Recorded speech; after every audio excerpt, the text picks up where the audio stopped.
Hello అండి, అందరూ ఎలా ఉన్నారు? 7 కప్స్ స్వీట్ తయారు చేద్దాం. 7 కప్స్ అంటే 7 కప్పులు మెజర్మెంట్స్ వస్తాయి. 3 కప్పులు పంచదార తీసుకోవాలి. 1 కప్పు జీడిపప్పు పౌడర్, అంటే కొంత జీడిపప్పుని మిక్సీ జార్లో వేసి పల్సిస్తూ నెమ్మదిగా మిక్సీ చేస్తే పౌడర్ అవుతుంది. ఆ పౌడర్ని 1 కప్పు తీసుకోవాలి. 1 కప్పు పాలు, 1 కప్పు నెయ్యి, 1 కప్పు శనగపిండి, అలా 7 కప్స్ అవుతాయి. ఒక ఖాళీ బాణలు తీసుకొని దానిలో 7 కప్పులు వేయాలి. షుగర్ 3 కప్స్,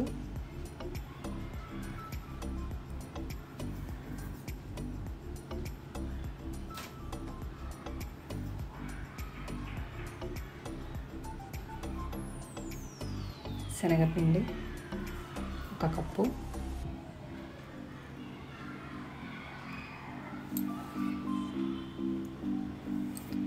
కాజు పౌడర్ 1 కప్పు,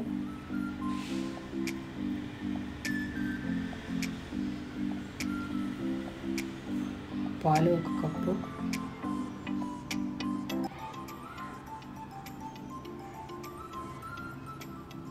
నెయ్యి 1 కప్పు,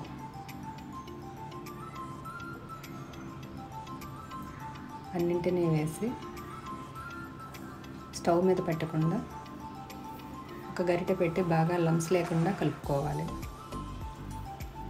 ముందుగా స్టవ్ మీద పెట్టకూడదు. లంప్స్ లేకుండా బాగా కలుపుకున్న తర్వాతే స్టవ్ మీద పెడతాము. బాగా కలిపిన తర్వాత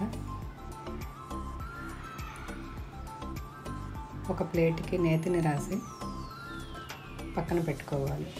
కొద్దిగా నెయ్యి వేసి ప్లేట్లో దాన్ని బాగా ప్లేట్ నిండా అప్లై చేసుకోవాలి. స్టవ్ వెలిగించి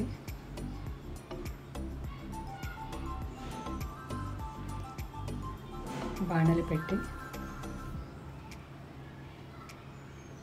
కలుపుతూ ఉండాలి. స్టవ్ని మీడియం టు సిమ్ మార్చుకుంటూ ఉండాలి. ముందుగా మీడియంలో ఉంచి బాగా కలుపుతూ ఉండాలి.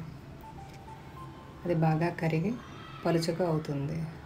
అంతవరకు అలా కలపాలి. తర్వాత పలుచబడిన తర్వాత కొద్దిగా సిమ్ చేసుకోవాలి, లేదంటే అడుగు పట్టేస్తుంది. అడుగు పట్టకుండా తిప్పుతూ ఉండాలి.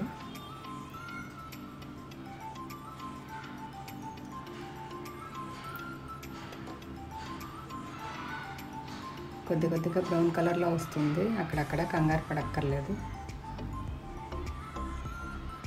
అడుగు మాత్రం పట్టకుండా కలుపుతూ ఉండండి. నా యూట్యూబ్ ఛానల్ సపోర్ట్ చేస్తున్న అందరికీ చాలా థ్యాంక్స్ అండి. మీ సపోర్ట్ ఎప్పుడు ఇలానే ఉండాలి.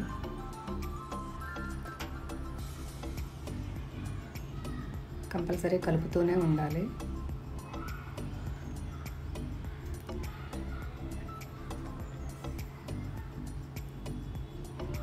సిమ్ టు మీడియం చేంజ్ చేసుకుంటూ ఉండాలి స్టవ్ని.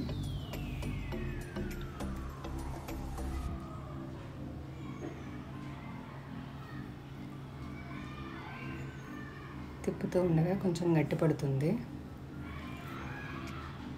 అలా బబుల్స్లా వస్తూ ఉంటుంది. అడుగు వదిలే వరకు కలుపుతూ ఉండాలి. కొద్దిగా గుల్లబారుతూ ఉంటుంది. ఇది మైసూర్పాక్ చేయడం రాని వాళ్ళందరికీ చాలా ఈజీ మెథడ్. చాలా ఈజీగా చేసుకోవచ్చు ఎవరైనా సరే. కాజు పౌడరు అది ఉండడం వల్ల చాలా టేస్ట్గా కూడా ఉంటుంది. అలా దగ్గర పడిన తర్వాత చూసారు కదా, అంచులు వదిలేస్తుంది. ఇప్పుడు నెయ్యి రాసిన ప్లేట్కి నెయ్యి రాసిన ప్లేట్లో తిరగ పోసుకోవాలి.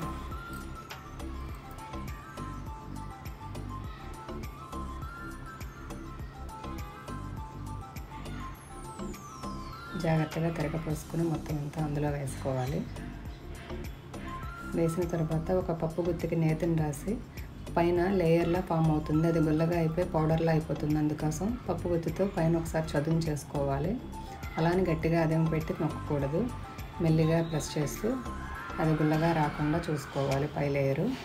అలా వచ్చిన తర్వాత కొంచెం చల్లారనిచ్చి దానిని నైఫ్ తీసుకుని మనకు కావాల్సిన షేప్లో కట్ చేసుకోవాలి. కొంచెం వేడి ఉండగానే, మరీ వేడిగా కాదు, గోరువెచ్చగా ఉండగానే కట్ చేసుకోవాలి. లేదంటే తర్వాత కట్ చేయలేము, చాలా టైట్గా అయిపోతుంది. బాగా చల్లారిన తర్వాత అప్పుడు నైఫ్తో ఇలా లేపితే పైకి వచ్చేస్తుంది ఈజీగా. చూసారు ఎంత బాగా వచ్చిందో?